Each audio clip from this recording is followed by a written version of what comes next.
Today it's appropriate to talk about how to cure a legal hangover. So if somebody is arrested, if they're charged with a crime, there are certain steps that they can take to cure that legal hangover, or at least mitigate it as much as possible. We're going to run through what those are today.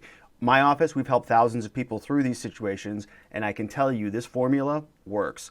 The first thing that you can do if you've been charged with a crime, arrested, placed in handcuffs, taken to the police station, is forgive yourself.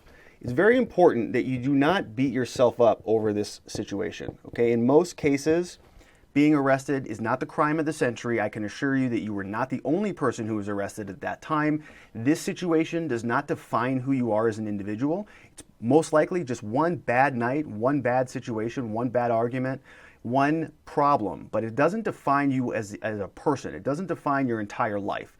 In most cases, in most people that we work with, people have a whole slew of different things that they're doing with their lives. They're in work, they're in school, they've got great relationships, they're doing very positive things. So you do not need to sit around and blame yourself and think that you're a bad person and that your life is over. Do yourself a favor and forgive yourself. You owe it to yourself to understand these things happen, you're not a bad person because of it. The next thing that you need to do is let go of the facts of the case. A lot of the time, people will come to our office and they'll want to sit down and go over every single little minutia that happened in the case. They'll think, did I say this? Did I say that? I didn't do that. I didn't do this. I screwed this up, blah, blah, blah, blah, blah. Those facts at this point in time can't be changed, okay? They are what they are. The police are going to write their version of what they claim happened. It's almost always not 100% accurate. There's almost always falsities in there.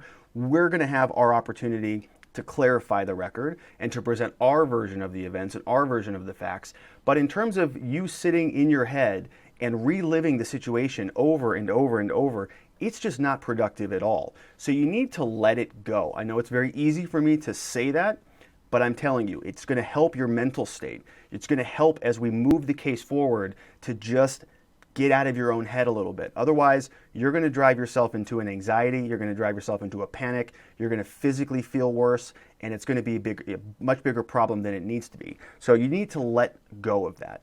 The next thing that you need to do is compose yourself. What I mean by compose is you need to start thinking about the practicalities of what needs to happen next. In most situations, your court date is going to be in about 30 days out. So you have plenty of time to do this. But if your car was impounded, or if you have certain release conditions, if you have things that you need to do practically, you need to compose yourself and get those things in order. You just need to start taking things one step at a time. I need to do this, I need to do that, and make sure those things get done. I'm talking about getting a car out, or making sure that your work's aware that you're going to need to take some time off, or having your parents help out with the children. Whatever needs to happen, you need to compose yourself and make sure that those different things are in order, because we're going to have a little bit of a road ahead of us in order to successfully defend against these cases and make sure that you're being taken care of. The next one that I tell people, it's very important. I catch a lot of grief from my office about this because I sound like a broken record, but you need to treat yourself to something nice. So treat yourself is very important. If you don't do this, you're going to continue to kind of live back up here with not forgiving yourself and living in shame. You want to treat yourself. Like I said earlier, you're not a bad person. Okay, this doesn't make you a criminal mastermind.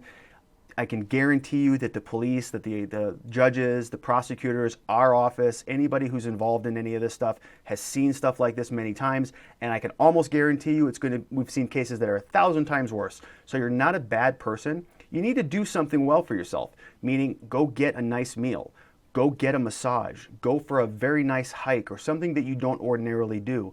Go to the gun range or go bowling or go do something to treat yourself, to help you get past and move beyond this whole situation. You're involved in a bad situation, a bad experience, but you're not a bad person.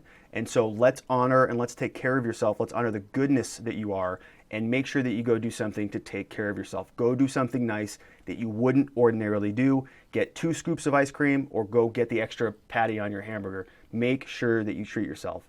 And finally, the 5th thing that you need to do, which is probably the most important, is call our office. All right, call R&R. We offer free case evaluations. We sit down with you, we make sure that we understand what happened, we make sure that we do an evaluation of what else is important to you in your life. What are you concerned about? What are you worried about losing?